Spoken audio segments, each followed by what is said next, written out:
कड़ाके की ठंड और रस्मों का बोझ। ये काला धुआं फेफड़ों में जहर की तरह भर रहा है। क्या खुले में सोना हमारी जान से ज्यादा कीमती है? ये रस्म नहीं, खुदकुशी है। आपको ताजी और शुद्ध हवा की जरूरत है, लकड़ी के जहरीले धुएं की नहीं। अगर आप नहीं सुधरे तो हालत बिगड़ सकती है। ये जलने की बदबू कैसी है? हे भगवान जी, माँ जी, माँ जी उठिए, आपकी रजाई में आग लग गई है, जल्दी उठिए। दिसंबर का महीना अपनी पूरी चरम सीमा पर था। आसमान से गिरती ओस और हड्डियों को कबा देने वाली बर्फीली हवाओं ने गांव के हर शख्स को घरों के अंदर दुपकने पर मजबूर कर दिया था। लेकिन रामपुर गांव के एक पुराने मकान में रूपा की किस्मत कुछ और ही कहानी लिख रही थी। रात के सन्नाटे में जब पूरी दुनिया रजाई में दुबकी थी, रूपा अपने सिर पर भारी लकड़ियों का गट्ठर और कंधों पर भारी बिस्तर लादे सीढ़ियां चढ़ रही थी। उसके पैरों की आहट सोनी रातों में गूंज रही थी और उसकी सांसें ठंड के कारण धुएं की तरह बाहर निकल रही थी। हे भगवान, मेरी किस्मत में ही शायद ये पत्थर ढोना लिखा है। पता नहीं ये कैसा ससुराल मिला है, पता नहीं ये कैसा ससुराल मिला है मुझे। दुनिया भर के लोग ठंड से बचने के लिए कमरों में दुबकते हैं और यहाँ मेरे घर वाले हैं जिन्हें खुले आसमान के नीचे आग जलाकर सोने का शौक चढ़ा है। मेहनत मैं करूं और मजा ये लोग ले। कभी लकड़ी ऊपर पहुंचाओ, कभी गद्दे बिछाओ और कभी गर्मा गर्म खाना परोसो। सीढ़ियां चढ़ते चढ़ते मेरे घुटने जवाब देने लगे हैं। मेरी तो आधी उम्र बस इसी ऊपर नीचे के चक्कर में बीत जाएगी। रूपा ने जैसे ही छत का आखिरी पायदान पार किया, उसकी कमर में एक तेज दर्द उठा। उसने सारा सामान एक तरफ पटका और कुछ देर के लिए अपनी सांसें काबू में करने की कोशिश की। ठंडी हवा के झोंके उसके चेहरे को काट रहे थे। छत पर बिस्तरों को ठीक करते हुए वो खुद से बड़बड़ा रही थी। उसे इस बात का मलाल था कि एक घर की बहू होने का मतलब क्या सिर्फ दिन रात सेवा करना और ऐसी बेतुकी फरमाइशें पूरी करना है। उसे डर था कि कहीं उस ठंड के चक्कर में वो खुद बीमार ना पड़ जाए। उसे डर था कि कहीं इस ठंड के चक्कर में वो खुद ना बीमार पड़ जाए। रात गहराती जा रही थी। छत के बीचों बीच आग का एक अलाव जल रहा था, जिसकी पीली लपटें अंधेरे को चीर रही थी। रूपा की सास शांति देवी एक मोटे कंबल में लिपटी हुई आग के करीब बैठी थी। उनके चेहरे पर एक अजीब सी संतुष्टि थी, जैसे दुनिया का सबसे बड़ा सुख मिल गया हो।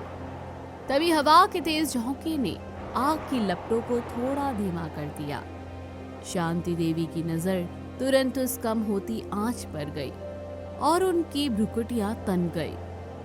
उन्होंने अपनी बहू को जोर से आवाज लगाई, अरे बहू, कहाँ मर गई? देख जरा, आग की तरफ तेरा ध्यान बिल्कुल नहीं है। आग बुझने की कगार पर पहुंच गई है और तू वहां कोने में खड़ी होकर ठिठुर रही है। जल्दी से 2-4 मोटी लकड़ियां इसमें और डाल। देख, बिना आंच के इस छत पर लेटने का क्या फायदा? हमें तो जब तक खुले आसमान के नीचे तारों को देखते हुए आग की गर्माहट ना मिले, तब तक चैन की नींद नहीं आती। कमरों में तो दम घुटता है मेरा। माँ जी, जरा सोचिए तो, इतनी कड़ाके की ठंड पड़ रही है। नीचे कमरा कितना सुरक्षित और गर्म है, वहाँ हीटर भी है और बंद दीवारों की वजह से बर्फीली हवाएं भी नहीं लगेंगी। हम सब वहाँ आराम से सो सकते हैं। यहाँ इस धुएं के बीच रात गुजारना सेहत के लिए ठीक नहीं है। देखिए बाबूजी को खांसी भी शुरू हो गई है। ये काला धुआं फेफड़ों में जहर की तरह भर रहा है। क्या खुले में सोना हमारी जान से ज्यादा कीमती है? तू ज्यादा बड़ी डॉक्टर मत बन बहू। हमारे पुरखे भी इसी तरह खुले में आग तापते हुए सोए हैं और 100-100 साल तक जिए हैं। ये आजकल के नए हीटर और बंद कमरे ही बीमारियों की जड़ है। हमें तो इसी धुएं में सुख मिलता है। तू बस चुपचाप अपना काम कर और देख कि ये रात भर ये आग बुझनी नहीं चाहिए। अगर कल सुबह मेरी आँख ठंड से खुली तो समझ लेना कि तेरी खैर नहीं। जा अब जाकर नीचे से पानी का लोटा लेकर आ। रूपा की दलीलें एक बार फिर दीवारों से टकराकर वापस आ गई थी। उसने अपनी सास की कठोर आंखों में देखा और समझ गई कि बहस करने का कोई फायदा नहीं है। उसने झुककर आग में एक बड़ी लकड़ी और झोंक दी। आग फिर से चटकने लगी और अंगारे दहकने लगे। शांति देवी वापस अपनी बातों में मशगूल हो गई, लेकिन रूपा की आंखों में बेबसी के आंसू थे जो ठंड की वजह से जम से गए थे। वो एक बार फिर भारी कदमों से नीचे की ओर चल दी, ये सोचकर कि कल फिर यही सिलसिला दोबारा शुरू होगा। रात का सन्नाटा गहरा हो चुका था, लेकिन रामपुर गांव की इस छत पर हलचल कम नहीं थी। कड़ाके की ठंड में रूपा की सास शांति और उनकी सहेली कमला आग के पास जमी बैठी थी। अरे ओ शांति, आज तो ठंड ऐसी है कि हड्डियों के अंदर तक घुस रही है। अच्छा हुआ तूने छत पर आग जला दी, वरना नीचे तो दम घुटता। सही कहा कमला, खुले आसमान के नीचे आग सेकने का अपना ही मजा है बहू। ओ बहू, सो गई क्या? देख आग कम हो रही है, 2-4 मोटी लकड़ियां डाल इसमें। माँ जी मैं यही हूँ, लेकिन अब रात के 2 बज रहे हैं, मेरा शरीर अब जवाब दे रहा है। क्या अब हम सो नहीं सकते? अरे शांति, तेरी बहू तो बड़ी जल्दी थक जाती है। हमारे जमाने में तो हम रात रात भर जागकर काम करते थे और माथे पर शिकन तक नहीं आती थी। वही तो, आजकल की बहुओं में धैर्य ही नहीं है। जरा सी मेहनत क्या की चेहरा उतर जाता है। अब बहू, जब तक हमारी बातें खत्म नहीं होती आग नहीं बुझनी चाहिए। चाची, मेरी मेहनत आपको धैर्य की कमी लगती है। पूरी रात लकड़ियां ढोना और आप लोगों की पहरेदारी करना मेरा काम बन गया है। मेरा सोना तो जैसे सपना हो गया है। देख रही है शांति, इसकी जुबान तो कैंची की तरह चलती है। बड़ों को जवाब देना आजकल का फैशन हो गया है। बहू, तू जा और चुपचाप कोने में बैठ। जैसे ही आग धीमी हो लकड़ी डाल देना, हमें टोकने की जरूरत ना पड़े। हमें अपनी बातें पूरी करने दो। रूपा भारी मन से पास रखे लकड़ियों के ढेर के पास बैठ गई। उसकी आंखों में नींद थी, पर उसे डर था कि आग अगर बुझ जाती है तो सास का गुस्सा भी भड़क उठेगा। अगले दिन दोपहर में भी छत का वही हाल था। पूरा परिवार धूप और आग के चक्कर में ऊपर ही जमा था। रूपा नीचे रसोई में पसीने और धुएं के बीच खाना बना रही थी। अब बहू, खाना बन गया तो ऊपर ले आ, नीचे बहुत ठंडक है। हम सब यहीं धूप में बैठकर खाना खाएंगे। माँ जी, नीचे गरम गरम रोटियां खा लीजिए। ऊपर लाते लाते खाना एकदम ठंडा हो जाता है। इतनी सीढ़ियां चढ़ने में समय लगता है। रूपा, माँ की बात मान लो, मुझे भी यहीं आग के पास बैठकर खाने का मन है। जल्दी से थालियां सजाकर लाओ। रूपा ने भारी मन से थालियां उठाई और सीढ़ियां चढ़कर छत पर पहुंची। जैसे ही उसने रामू को रोटी परोसी, रामू का चेहरा गुस्से से लाल हो गया। ये क्या है रूपा? ये रोटियां या पत्थर के टुकड़े? इतनी ठंडी की चबाई भी न जाए। सब्जी तो ऐसी लग रही है जैसे फ्रिज से अभी निकाली हो। जी, मैंने बिल्कुल गर्मा गर्म चूल्हे से उतार कर थाली लगाई थी, लेकिन 3 मंजिल ऊपर आते आते हवा में खाना ठंडा हो ही जाएगा। इसमें मेरी क्या गलती? बहू, बहाने मत बनाओ। जरा फुर्ती दिखाती तो खाना गर्म रहता। अब जाओ और इसे वापस गर्म करके लाओ। हमें ठंडा खाना पसंद नहीं। बाबूजी, मैं सुबह से 10 बार ऊपर नीचे कर चुकी हूँ। मेरे पैरों में सूजन आ गई है। मैं भी इंसान हूँ, कोई मशीन या रोबोट नहीं जो बिना थके दौड़ती रहूं। जुबान मत लड़ा बहू, एक तो काम ठीक से नहीं करती, ऊपर से सबको जवाब देती है। जा, जल्दी रसोई में जा और रोटियां दोबारा गर्म करके ला। हाँ रूपा, जाओ, और अगली बार थाली को किसी भारी कपड़े से ढककर लाना ताकि गर्मी बनी रहे। जल्दी करो, भूख लग रही है। जी चाहती हूँ। आप लोगों की जिद के आगे मेरी थकान की कोई कीमत नहीं है। बस इतना याद रखिएगा कि एक इंसान की भी एक सीमा होती है। रूपा फिर से खाली थालियां लेकर नीचे की ओर चल देती है। उसकी आंखों में आंसू थे और पैरों में बेतहाशा दर्द, लेकिन ससुराल की रस्मों के आगे वो मजबूर थी।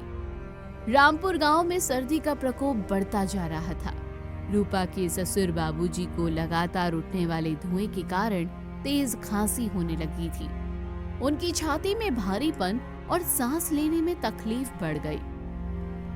बहू जरा पानी देना, सीने में बड़ी जकड़न महसूस हो रही है। ये खांसी तो रुकने का नाम ही नहीं ले रही। बाबूजी, मैंने कितनी बार कहा है कि रात भर छत पर आग के धुएं में मत बैठिए। चलिए अभी डॉक्टर के पास चलते हैं। रूपा अपने ससुर को पास के क्लिनिक में ले जाती है। डॉक्टर बाबूजी की जांच करते हैं और उनकी हालत देखकर चिंता जताते हैं।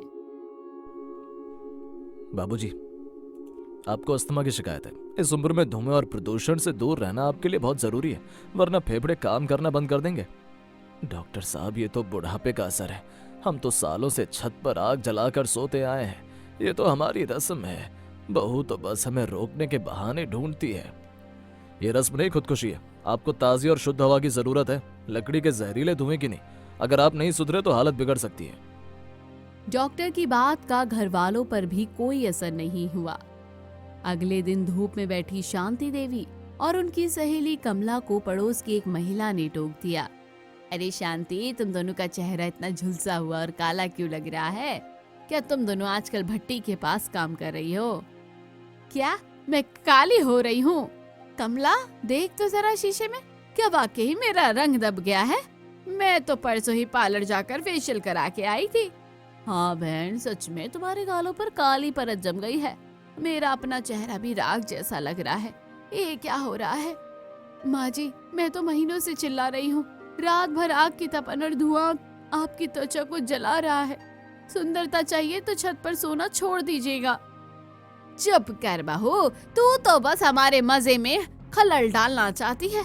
हम काले हो रहे हैं तो क्या हुआ, ठंड से तो बच रहे हैं। एक रात ठंड और हवा बहुत तेज थी। रूपा बहुत थक गई थी और लकड़ियां डालकर वहीं कोने में सो गई। अचानक एक जलता हुआ कोयला शांति देवी की रजाई पर गिर गया। ये जलने की बदबू कैसी है? हे भगवान! माँ जी, माँ जी, उठिए, आपकी रजाई में आग लग गई है, जल्दी उठिए। रूपा चिल्लाते हुए पानी की बाल्टी उठाती है। शांति देवी घबराकर रजाई फेंकती है, लेकिन उनका हाथ झुलस जाता है। पूरे घर में कोहराम मच जाता है। आए, मर गई, मेरा हाथ जल गया। रामू, जल्दी आओ, देखो यहाँ कैसे भड़क गई, बचाओ मुझे। घबराइए मत माँ जी, मैंने पानी डाल दिया है। बाबूजी, आप पीछे हटिए, आपको धुआं लग रहा है। सब लोग नीचे चलिए जल्दी। अगर रूपा सही समय पर नहीं जगाती तो आज मैं जिंदा ना बचती। ये आग तो मेरी जान लेने पर तुली थी। मेरा पूरा शरीर कांप रहा है। इस भयानक हादसे ने पूरे परिवार की आंखें खोल दी। अगली सुबह कोई भी छत पर जाने की बात नहीं कर रहा था। रूपा ने सबको समझाते हुए अपनी बात रखी। माँ जी, अब तो आप मानेंगे ना, परंपरा होती है लेकिन वो जान से बड़ी नहीं हो सकती।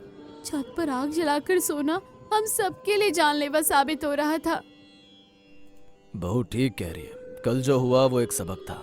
मेरी बीमारी और तुम्हारी जान का खतरा, ये सब इस आग की वजह से ही था। हाँ बहू, मुझसे गलती हो गई। मुझे अपनी गलती का एहसास हो गया है। जान है तो जहान है।